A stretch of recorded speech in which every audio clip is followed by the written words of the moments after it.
Good evening all of you. आज हम संस्कृति एवं सभ्यता पे ऑब्जेक्टिव टाइप प्रश्न हल करने का प्रयास करेंगे। संस्कृति एवं सभ्यता पे एक डिटेल के अंदर वीडियो बनाया गया है, वो मुझे लगता है कि सबसे अच्छा वीडियो है। तो इस वीडियो के डिस्क्रिप्शन में उसका लिंक मिल जाएगा आपको। तो अगर डिटेल में पढ़ना है तो वहाँ आप जाके देख सकते हैं। लगभग 1.5 घंटे का वीडियो है, उसके बाद आपका एक भी प्रश्न छूटेगा नहीं। ये कुल आज 50 ऑब्जेक्टिव टाइप प्रश्न हल कर रहे हैं, ताकि आपकी अगर रिवीजन चाहो तो हो सकती है, और चाहो तो साथ साथ में हम डिटेल भी बताएंगे, तो इससे भी हमारा टॉपिक है वो कवर हो जाएगा। पहला है संस्कृति का वह सूक्ष्मतम तत्व है, यानी सबसे छोटा तत्व है जिसको और अधिक विभाजित नहीं किया जा सकता। तो उसको हम क्या कहते हैं? उस सबसे छोटे तत्व को, सबसे सूक्ष्मतम तत्व को हम क्या कहेंगे? तो इसको हम संस्कृति विशेषक कह सकते हैं, संस्कृति तत्व कह सकते हैं, और संस्कृति ट्रेट कह सकते हैं। संस्कृति कॉम्प्लेक्स नहीं है, संस्कृति पैटर्न नहीं है, तो संस्कृति की सबसे छोटी इकाई संस्कृति विशेषक या संस्कृति तत्व है। किसने कहा कि संस्कृति सीखे हुए व्यवहार प्रतिमानों का कुल योग है? तो ये परिभाषा है, सबसे छोटी परिभाषा है संस्कृति की, यानी संस्कृति सीखे हुए व्यवहार प्रतिमानों का योग है। जो कुछ हम सीखते हैं व्यवहार में वो सब संस्कृति है। तो ये परिभाषा किसने दी थी? ये परिभाषा होवेल ने दी थी। किसने दी थी? होवेल ने दी थी। संस्कृति की सबसे अच्छी परिभाषा और सबसे विस्तृत परिभाषा है वो टाइलर ने दी थी अपनी पुस्तक प्रिमिटिव कल्चर में। हर्स्कोविट्ज ने अलग तरीके से कहा था। उन्होंने कहा था कि संस्कृति पर्यावरण का मानव निर्मित भाग है। संस्कृति जीवन जीने की एक विधि है। ये परिभाषा किसने दी थी कि संस्कृति जीवन जीने की एक विधि है? तो ये परिभाषा मेलोवंस्की ने दी थी। संस्कृति का सर्वप्रथम विस्तृत प्रयोग किसने किया? तो इसकी हम चर्चा कर चुके हैं। प्रिमिटिव कल्चर में टाइलर ने इसका सर्वप्रथम विस्तृत प्रयोग है वो किया था। प्रश्न नंबर 4 है, किसने कहा कि संस्कृति वह जटिल संपूर्णता है जिसके अंतर्गत सभी चीजें आ जाती है, जिसके बारे में हम सोचते हैं, जो कार्य हम करते हैं और जो हमारे पास है वो सब शामिल है? तो ये संस्कृति की परिभाषा किसकी है? ये परिभाषा बीयरस्टीड की है। किन की है ये परिभाषा? बीयरस्टीड की है। मैकीवर ने भौतिक संस्कृति को क्या कहा है? देखो, संस्कृति को 2 भागों में बांटते हैं, भौतिक संस्कृति और अभौतिक संस्कृति। भौतिक संस्कृति को मुख्य रूप से सभ्यता कहते हैं। तो मैकीवर ने भौतिक संस्कृति को क्या कहा है? सभ्यता का है। क्या कहा? सभ्यता कहा है। ये भी है, इथोस और इडोस भी है, आगे आएगा, इन पे चर्चा करेंगे। निम्न में से भौतिक संस्कृति का तत्व नहीं है। तो हम संस्कृति को 2 भागों में बांटते हैं, भौतिक संस्कृति और अभौतिक संस्कृति। भौतिक संस्कृति वह होती है जिसको हम देख सकते हैं, जिनको हम छू सकते हैं। यानी कंप्यूटर में हम पढ़ते हैं ना, ये हार्डवेयर है, ये सॉफ्टवेयर है। तो भौतिक संस्कृति क्या है? संस्कृति का हार्डवेयर है। मैंने कपड़े कैसे पहन रखे हैं, मेरे पास पेन कैसा है, ये मेरे पास घड़ी है, मेरा मकान है, हमारे जितने भी भौतिक चीजें हैं वो सब भौतिक संस्कृति के अंदर आते हैं। अभौतिक संस्कृति कंप्यूटर के सॉफ्टवेयर की समान है। जो हम परिभाषा पढ़ते हैं ना सॉफ्टवेयर की, सबसे पहले परिभाषा, हम इसको देख नहीं सकते, हम इसको छू नहीं सकते, हम इनको केवल महसूस कर सकते हैं। अब मैं भाषा बोल रहा हूं और आप मेरी भाषा को समझ रहे हैं, तो ये क्या है? अभौतिक तत्व है संस्कृति का। भाषा भी संस्कृति का एक तत्व है। अब आप मेरी बात को सुन सकते हैं लेकिन आवाज को, भाषा को देख नहीं सकते। तो पोशाक है वो भौतिक संस्कृति का तत्व है, भाषा अभौतिक है, हमारी रीति रिवाज है वो अभौतिक संस्कृति है, जन रीतियां, रूढ़ियां, परंपराएं, कानून, ये सब अभौतिक संस्कृति के तत्व हैं। निम्न में से कौन सी एक विशेषता संस्कृति की नहीं है? संस्कृति की विशेषता क्या है? इसमें परिवर्तनशीलता होती है, ये संस्कृति की विशेषता है। अनुकूलनशीलता होती है, ये भी संस्कृति की एक विशेषता है। सापेक्षवाद होती है संस्कृति। सापेक्षवाद का मतलब है कि 2 जो भिन्न भिन्न संस्कृति है वो अपने आप में यूनिक है, उनकी तुलना नहीं की जा सकती। पश्चिम संस्कृति है, अपनी संस्कृति है। कुछ कहते हैं कि देखो वो संस्कृति तो मांसाहारी है, जो समुद्र के किनारे रहते हैं वो क्या है, मांस मदिरा का सेवन करते हैं, मछली खाते हैं। तो हम कहेंगे जी देखो उनकी संस्कृति किस प्रकार की संस्कृति है, वो तो मांसाहारी है, लेकिन वो उनकी संस्कृति है। तो इसलिए संस्कृति क्या होती है, सापेक्षवाद इसको हम कहते हैं। नर जाति केंद्रवाद, यानी अपनी संस्कृति के आधार पे अन्य संस्कृति को हम समझने का प्रयास करेंगे तो अपनी संस्कृति क्या होगी, अच्छी लगेगी, श्रेष्ठ महसूस होगी, और दूसरे की संस्कृति को हम हीन समझेंगे, तो उसको नर जाति केंद्रवाद कहते हैं। ये संस्कृति की विशेषता नहीं है। सांस्कृतिक पिछड़ापन की अवधारणा किसने दी? सांस्कृतिक पिछड़ापन, तो जब हमने दो प्रकार की संस्कृति की बात की थी, आकबरन ने एक भौतिक संस्कृति और एक अभौतिक संस्कृति। तो भौतिक संस्कृति में हमारी भौतिक चीजें आ जाती है, तो इसकी तुलना में कई बार जो अभौतिक संस्कृति है वो पिछड़ जाती है। जैसे कि इसके कुछ एग्जाम्पल है कि कोई महिला मॉडर्न कपड़े पहनना शुरू कर देती है, जींस टॉप में वो पहनती है, लेकिन फिर भी वो घूंघट निकालती है। तो घूंघट क्या है, परंपरा है। कौन सा आएगा, ये अभौतिक संस्कृति में आएगा। तो जो भौतिक संस्कृति की तुलना में अभौतिक संस्कृति पिछड़ जाती है, यानी उसमें उतना बदलाव नहीं आता है जितना भौतिक संस्कृति में आता है, तो उसको सांस्कृतिक पिछड़ापन कहा है। किसने कहा है, आकबरन ने कहा। किसने कहा, आकबरन ने। इनकी पुस्तक थी 1922 में, सोशल चेंज, इसमें उन्होंने ये अवधारणा दी थी। सांस्कृतिक क्षेत्र की अवधारणा का सर्वप्रथम प्रयोग है वो किसने किया? तो सांस्कृतिक क्षेत्र, एक संस्कृति का एक निश्चित क्षेत्र होता है, जैसे कि ब्रिज क्षेत्र है एक, अब राजस्थान में भरतपुर धौलपुर आता है, आगरा का क्षेत्र उत्तर प्रदेश से आता है, तो उसका एक क्षेत्र है, उसकी भाषा अलग है, थोड़ी रीति रिवाज परंपराएं कुछ अलग है, तो उसको हम कहेंगे संस्कृति क्षेत्र। राजस्थानी कल्चर है वो अलग है। तो एक संस्कृति के तत्व जहां जहां तक फैले होते हैं, जिस निश्चित क्षेत्र में फैले होते हैं, उसको हम कहते हैं सांस्कृतिक क्षेत्र। तो ये परिभाषा है वो विस्लर ने दी थी, ये अवधारणा। कौन सी विशेषता संस्कृति की नहीं है? तो सीखा हुआ व्यवहार। तो संस्कृति क्या है, जो हम सीखते हैं, वो सीखा हुआ व्यवहार ही संस्कृति है। ये पहली अपनी परिभाषा थी। ये परिभाषा किसने दी थी? होवेल ने दी थी। अधिजैविक, यानी इस जीवन से भी ऊपर है। अधिसांवी, इस शरीर से भी ऊपर है। प्राकृतिक घटना, संस्कृति प्राकृतिक घटना नहीं है। किसके द्वारा बनाई गई है संस्कृति? मनुष्य द्वारा बनाई गई है, मनुष्य द्वारा स्थानांतरित होती है, मनुष्य द्वारा परिवर्तित होती है, प्राकृतिक घटना नहीं है। तो इसमें ये विशेषता है वो संस्कृति की नहीं है। जब दो समूह या संप्रदाय के बीच कोई वैचारिक मतभेद होता है, यानी दो संस्कृति के लोगों के बीच में वैचारिक मतभेद होता है, तो उसको हम क्या कहते हैं? तो उसको हम संस्कृति द्वंद्व कहते हैं, यानी संघर्ष होना उनके बीच में। आगे है संस्कृति शास्त्र की अवधारणा किसने प्रस्तुत की? जो संस्कृति का अध्ययन करते हैं हम, उसको अलग नाम दिया संस्कृति शास्त्र। ये किसने दिया था?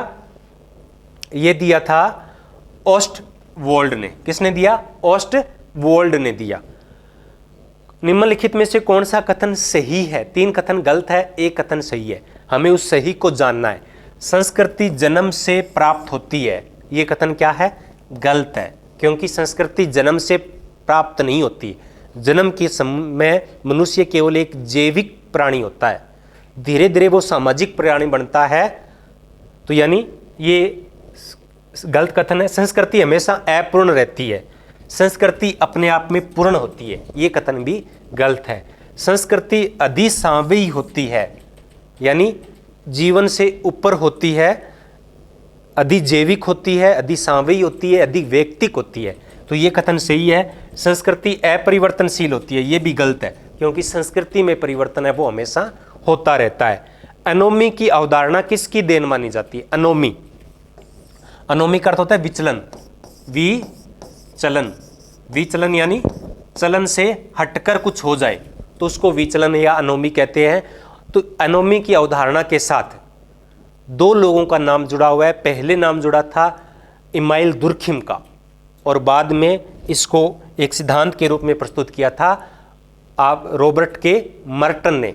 तो इसमें हमें गिडेंस दुर्खिम दिखाई नहीं दे रहे हैं, केवल मर्टन दिखाई दे रहा है। तो अगर मर्टन है तो भी सही होगा, अगर यहाँ दुर्खिम होता तो भी सही होगा। और ऐसा कभी नहीं होगा कि जब दोनों एक साथ हो। अगर दोनों में ये आ जाए कि पहली बार प्रयोग किसने किया, तो फिर दुर्खिम आपका आंसर होना चाहिए। आगे है, किसने कहा कि संस्कृति वह पर्यावरण है जो मानव क्रियाओं का निर्माण करने में आधारभूत है। क्या है? पर्यावरण है मानव क्रियाओं, जो भी हम क्रियाएं करते हैं, जैसे हम खाना खाते हैं, कैसे कपड़े पहनते हैं, कैसे हम दूसरों से वार्तालाप करते हैं, तो मानव के जो भी क्रियाकलाप है उनमें संस्कृति आधारभूत है। ऐसा किनका मानना है? ऐसा पार्सन्स का मानना है। किनका मानना है? पार्सन्स का मानना है। प्रथा, मूल्य, विश्वास, धर्म, कला, संगीत जो अमूर्त है, तो ये किस में आते हैं? ये भौतिक संस्कृति के अंतर्गत नहीं आते हैं, ना ही पार्थिव संस्कृति के अंतर्गत आते हैं, ये आते हैं अभौतिक संस्कृति के अंतर्गत। तो अभौतिक संस्कृति क्या है? अमूर्त है, भौतिक संस्कृति मूर्त है। Social and cultural dynamics, social and cultural dynamics पुस्तक किनकी है? सेरोकिन की है। किनकी है? सेरोकिन की है। अगर अभी तक आपने इस चैनल को सब्सक्राइब नहीं किया है तो अभी कर सकते हैं। और जो इस प्रकार की प्रतियोगी परीक्षाओं की तैयारी कर रहे हैं, जो समाजशास्त्र से जुड़े हुए हैं, उनके साथ शेयर जरूर करें ताकि उनको भी लाभ हो। निम्न में से कौन सा अभौतिक संस्कृति का अंग नहीं है? तो परंपरा, शिक्षा, धर्म, ये सब क्या है? अभौतिक संस्कृति के अंग है। घड़ी है, वो भौतिक संस्कृति का अंग है। अपनी संस्कृति को श्रेष्ठ समझना एवं अन्य की संस्कृति को हीन समझना क्या कहलाता है? संस्कृति सापेक्षवाद तो वह होता है जब हम संस्कृति की तुलना नहीं कर सकते। संस्कृति अपने आप में पूर्ण होती है और एक की तुलना है दूसरे के साथ नहीं करनी चाहिए, तो ये संस्कृति सापेक्षवाद है। संस्कृति हीनता, अपनी संस्कृति को हीन समझना होता है। नर जाति केंद्रवाद, नर जाति केंद्रवाद का अर्थ होता है अपनी संस्कृति को हीन समझना, श्रेष्ठ समझना और दूसरे की संस्कृति को हीन समझना। तो इसका सही आंसर होगा नर जाति केंद्रवाद। किस विद्वान ने अभौतिक संस्कृति को भावनात्मक संस्कृति कहा है? भावनात्मक संस्कृति तो सेरोकिन ने कहा है। सेरोकिन ने 3 प्रकार की संस्कृति बताई थी, एक आदर्श संस्कृति, एक भावनात्मक और एक इंद्रियपरक संस्कृति। संस्कृति तथा सभ्यता में समानता होती है, तो वे अंतर बहुत सारे हैं। संस्कृति और सभ्यता में बहुत सारे अंतर है। संस्कृति अभौतिक होती है, सभ्यता भौतिक होती है। संस्कृति अमूर्त होती है, सभ्यता मूर्त होती है।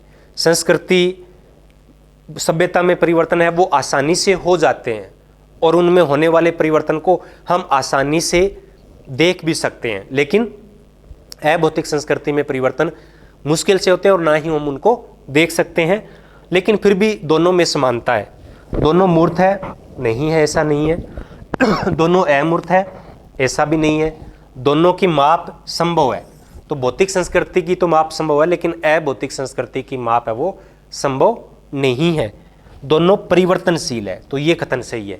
भौतिक संस्कृति में भी परिवर्तन होता है और अभौतिक संस्कृति में भी परिवर्तन होता है।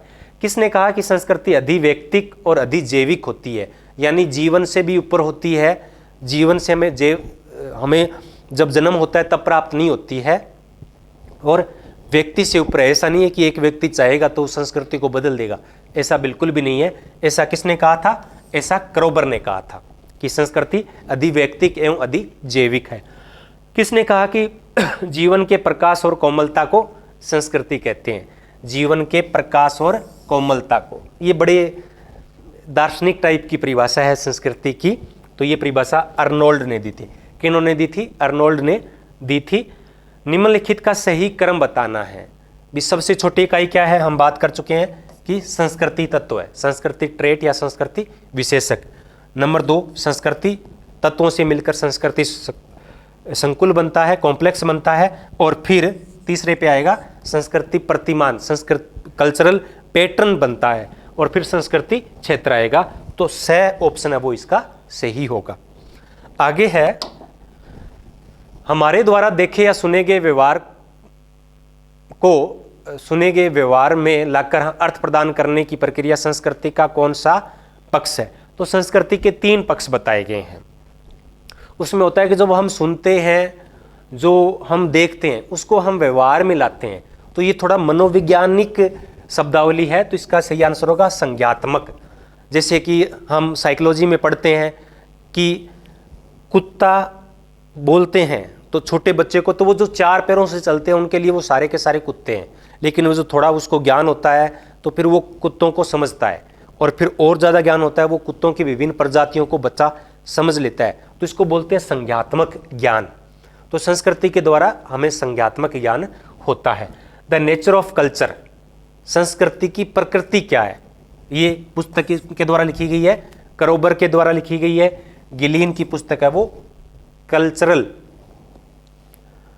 है, कल्चरल सोशियोलॉजी है।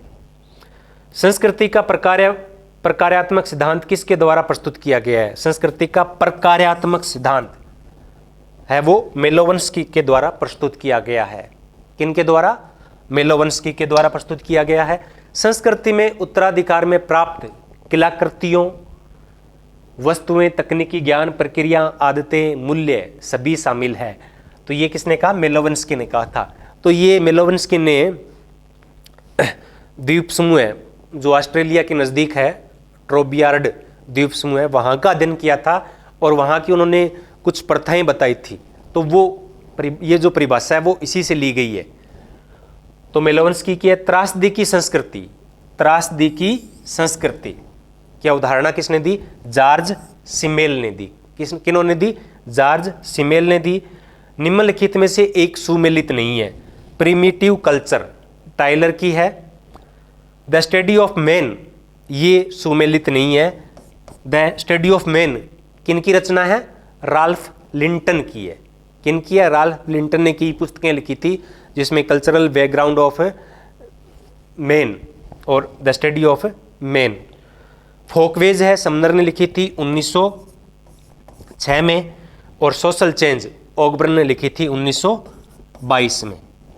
आगे है नर जाति केंद्रवाद की अवधारणा किसके विपरीत है? नर जाति केंद्रवाद यानी अपनी संस्कृति को श्रेष्ठ समझना, अन्य की संस्कृति को हीन समझना। तो ये विश्व नागरिकवाद, विश्व नागरिकवाद का अर्थ क्या होता है? कि सभी संस्कृतियां समान हैं, तो ये इसके विलोम हो गई। स्वजाति केंद्रवाद भी वही बात है कि अपनी संस्कृति को अच्छा समझना। संस्कृति शास्त्र एक अलग अवधारणा हो गई। संस्कृति को पर्यावरण का मानव निर्मित भाग किसने माना है? भी संस्कृति क्या है? पर्यावरण का मानव निर्मित भाग है। तो ये परिभाषा है वो हर्स्कोविट्ज की है। किनकी है? हर्स्कोविट्ज की। संस्कृति प्रतिमान की अवधारणा किनकी देन है? Cultural pattern. कल्चरल पैटर्न, संस्कृति प्रतिमान। तो कुल 3 प्रकार के प्रतिमान हैं, वो बताए थे इस पुस्तक में। तो ये पुस्तक किनके द्वारा रचित है? ये पुस्तक है वो रुथ बेनेडिक्ट द्वारा रचित है। एक क्षेत्र विशेष में अनेक संस्कृतियां सह अस्तित्व के साथ साथ रहती है, तो इसको हम क्या कहेंगे? इसको हम सांस्कृतिक बहुलवाद कहेंगे। भारत एक सांस्कृतिक बहुलवादी देश है। यहाँ बहुत सारी संस्कृतियों के लोग एक साथ रहते हैं।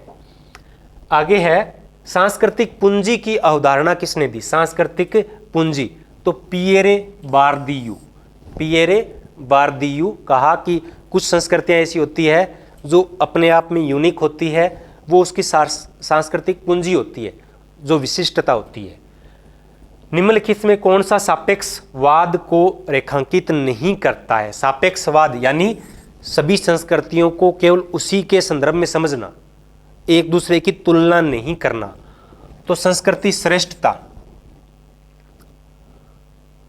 विश्व नागरिकवाद, समानतावाद और सांस्कृतिक बहुलवाद, इनमें से सांस्कृतिक श्रेष्ठता इसको सापेक्षवाद को रेखांकित नहीं करती है, ये इसका विपरीत हो जाता है। एक समाज से दूसरे समाज में सांस्कृतिक तत्वों का जो प्रसार होता है, फैलना का दर होती है, उसको हम क्या कहते हैं? उसको हम कहते हैं प्रसरण। क्या कहते हैं? प्रसरण। लोक संस्कृति की अवधारणा किसने प्रस्तुत की? लोक संस्कृति की अवधारणा है वो रॉबर्ट रेकफेल्ड ने की थी। फोक कल्चर या लोक संस्कृति। अगली जो क्लास है वो हमारी जो भी सोशल एक्ट बने हुए हैं और जो भी संविधान के अंदर सामाजिक मुद्दों से जुड़े हुए जो आर्टिकल्स हैं उन पे होगी। वो मंडे को होगी, तो उसमें जितने भी एक्ट बने हुए हैं और जितने भी संविधान के इंपॉर्टेंट जो आर्टिकल्स हैं जो समाज से जुड़े हुए हैं उन पे हम चर्चा करेंगे। अपने से भिन्न संस्कृति को श्रेष्ठ मानने की विचारधारा क्या कहलाती है? अपनी संस्कृति को श्रेष्ठ मानना क्या होता है? नर जाति केंद्रवाद। यहां क्या कह रहा है कि अपने से भिन्न संस्कृति यानी दूसरी संस्कृति को श्रेष्ठ मानना, तो इसको हम बोलते हैं पर जाति केंद्रवाद। क्या बोलते हैं? नर जाति केंद्रवाद क्या हो जाएगा? अपनी संस्कृति को श्रेष्ठ समझना। और पर जाति केंद्रवाद क्या हो जाएगा? कि दूसरे की संस्कृति को श्रेष्ठ समझना। पश्चिमीकरण की प्रक्रिया है, किस प्रकार की प्रक्रिया है?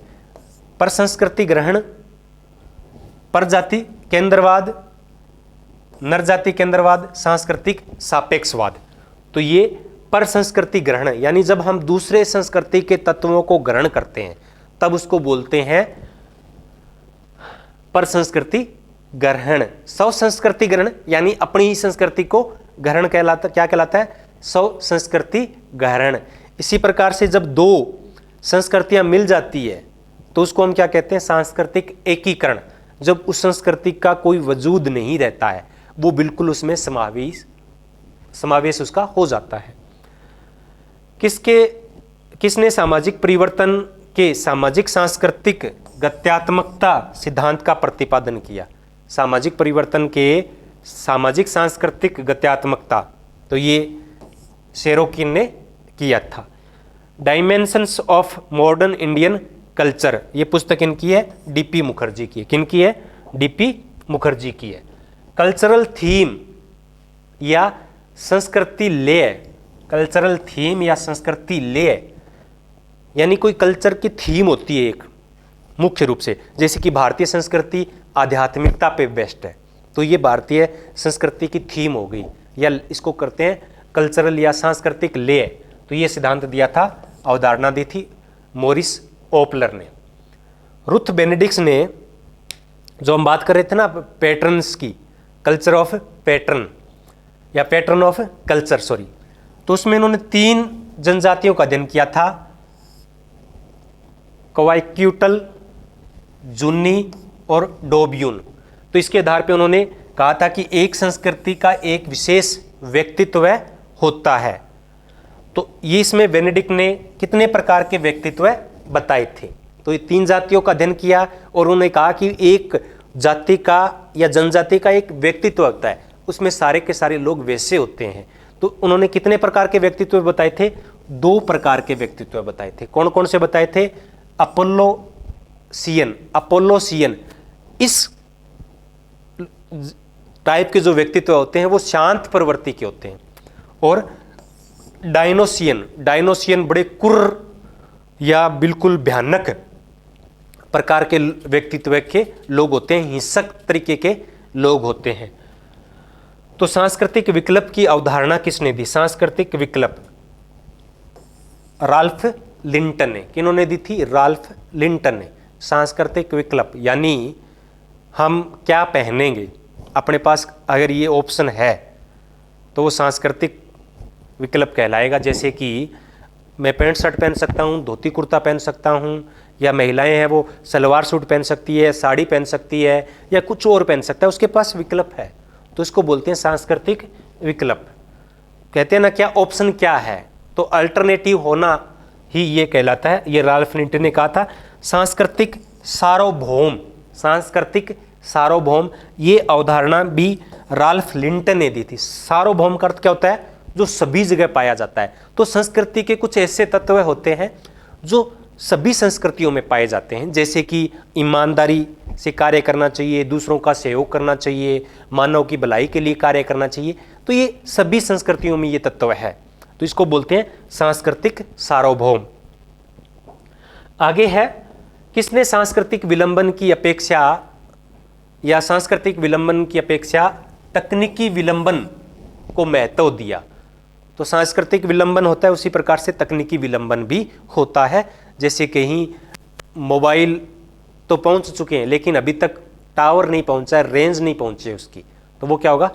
तकनीकी विलंबन होगा। ये अवधारणा मैक्याइवर ने दी। किन्होंने दी? मैक्याइवर ने दी। फोकवेज पुस्तक के रचनाकार है वो समनर है। जिसमें उन्होंने मुख्य रूप से 3 प्रकार की रीतियां बताई थी। श्रीनिवास ने संस्कृतिकरण की अवधारणा किस पुस्तक में प्रस्तुत की? ये 3-4 कुछ प्रश्न हैं जो अभी राजस्थान लोक सेवा आयोग द्वारा प्रथम श्रेणी पीजीटी का जो एग्जाम हुआ था उसमें पूछे गए थे। ये संस्कृति से ये प्रश्न है वो लिए गए थे।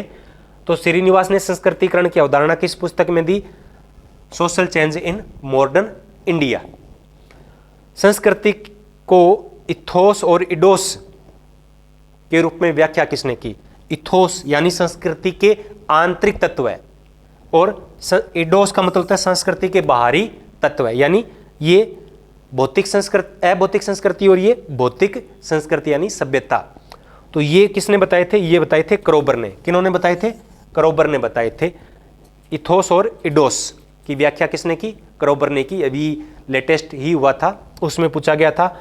मार्गरेट मीड ने sex and temperament in 3 primitive society, तो 3 जनजातियों का अध्ययन किया था। इनकी पुस्तक थी sex and temperament in 3 primitive societies. तो इनमें कौन सी जनजाति शामिल नहीं है? तो अरापेस, मुडुगुमोर और सांबुली, ये 3 जनजातियों का अध्ययन है वो किया था मीड ने। न्यू गिनी का नहीं किया था। न्यू गिनी एक क्षेत्र का नाम है जहां की जनजातियों का अध्ययन है वो मेलोवंस्की ने किया था। तो उन्होंने अलग अलग प्रकार की बात कही थी।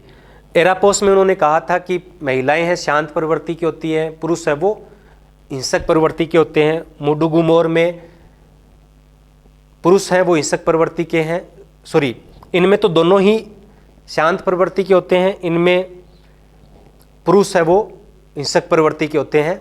और इनमें उल्टा होता है, महिलाएं हैं वो तो हिंसक प्रवृत्ति की होती है और पुरुष है वो अहिंसक प्रवृत्ति की यानी शांत प्रवृत्ति के होते हैं। तो आज के लिए बस इतना ही। कल हम या अगला जो है क्लास हमारा वो एक्ट और आर्टिकल्स के रूप में होगा। आपने इतने प्रेम से सुना इसलिए आपका बहुत बहुत धन्यवाद।